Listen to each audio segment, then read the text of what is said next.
BNP chairperson ও সাবেক প্রধানমন্ত্রী খালেদা জিয়া বর্তমানে শ্বাসকষ্ট ও ফুসফুসে সংক্রমণের কারণে হাসপাতালে চিকিৎসাধীন।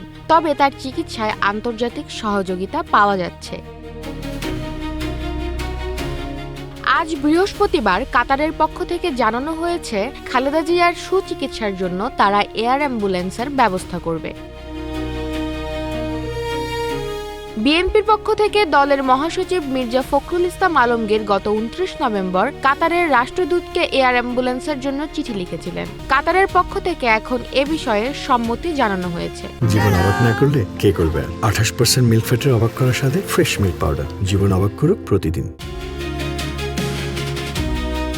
গত ২৩ নভেম্বর রাতে খালেদা জিয়ার শারীরিক অবস্থার অবনতি হলে তাকে এভার কেয়ার হাসপাতালে ভর্তি করা হয়। ফুসফুসে সংক্রমণ ধরা পড়ায় তার চিকিৎসায় বাংলাদেশের একাধিক বিশেষজ্ঞ, যুক্তরাজ্যের বিশেষজ্ঞ রিচার্ড বিয়েল, চীনের চিকিৎসক দল সহ আন্তর্জাতিক চিকিৎসকরা সহায়তা করছেন।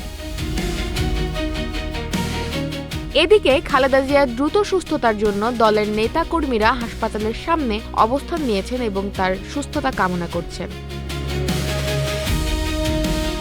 কাতারের সহযোগিতায় শিগগিরই এয়ার অ্যাম্বুলেন্সের ব্যবস্থা, যা খালেদা জিয়াকে বিদেশে চিকিৎসার জন্য নিয়ে যাওয়ার পথটি সুগম করবে।